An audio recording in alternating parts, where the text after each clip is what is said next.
ओम शांति मित्रों, आज આપણે ચીકુનો આઈસ્ક્રીમ બનાવવાનો છે। તો આ મેં ચીકુ લીધા છે, પણ આપણે 3 ચીકુનો આઈસ્ક્રીમ બનાવીશું। જો આ મેં ધોઈ અને સાફ કરી લીધા છે। આપણે આ 3 ચીકુ લીધા છે અને અડધો લીટર મેં દૂધ લીધું છે। ચીકુ ધોઈ અને રાખ્યા હતા। હવે આને આપણે છાલ ઉતારી અને નાના નાના ટુકડા કરી લઈએ। ચીકુના બટકા આપણે કરી લીધા છે। હવે આપણે એક નાનું મિક્સર જાર લેવાનું છે। તેમાં આપણે આ ચીકુ નાખશું અને એને ક્રશ કરી લઈએ।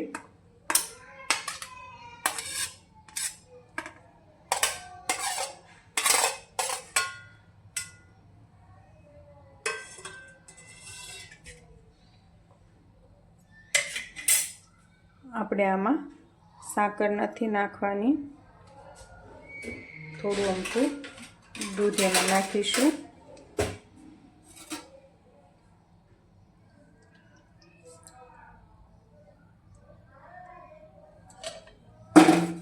હવે આપણે એને ક્રશ કરી લઈએ।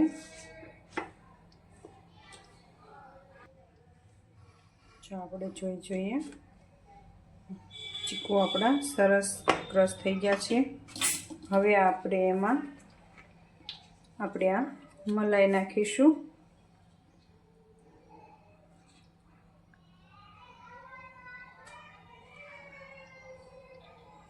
મેં આમાં 3 થી 4 ચમચી જેવી મલાઈ ઉમેરી છે, જે આપણે આ તૈયાર આવે પેકેટ ગામમાં એ અમૂલનું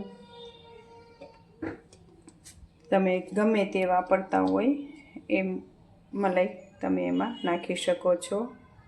હવે આપણે પાછું આને મિક્સર જારમાં ફેરવી નાખશું। જો આપણે મલાઈ નાખી હતી, પછી આપણે મિક્સર જારમાં ફેરવી લીધું છે। હવે આપણે તેલની તપેલી લીધી છે, એમાં આપણે આ મિશ્રણ નાખી દઈશું।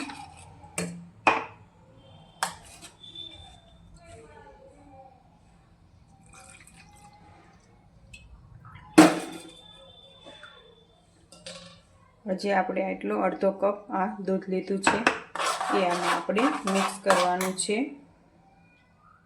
જો હવે આપણે આ દૂધ એમાં મિક્સ કરી લઈએ।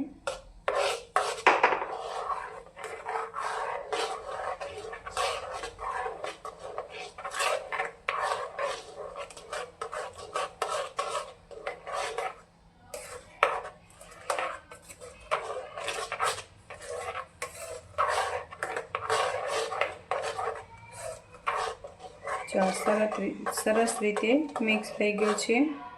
હવે આપણે આને ફ્રીજમાં જમાવવા માટે મૂકી દઈએ। જો તમારી પાસે ફોઇલ પેપર હોય તો તમે ફોઇલ પેપર ઢાંકી શકો છો। આપણે આને 8 કલાક માટે ફ્રીજમાં મૂકી દઈએ। આપણે આ ફ્રીજમાં જમાવવા 8 કલાક મૂક્યો તો હવે આપણે જોઈ લઈએ તો આ આપણો આઈસ્ક્રીમ રેડી થઈ ગયો છે। હવે આપણે પરમાત્માની યાદમાં બનાવ્યો હતો અને પરમાત્માને આપણે ધરી દઈએ। તો પહેલાં આપણે છરી વડે થઈ ગયો છે ને એકદમ કડક અને સરસ આઈસ્ક્રીમ તૈયાર આપણે।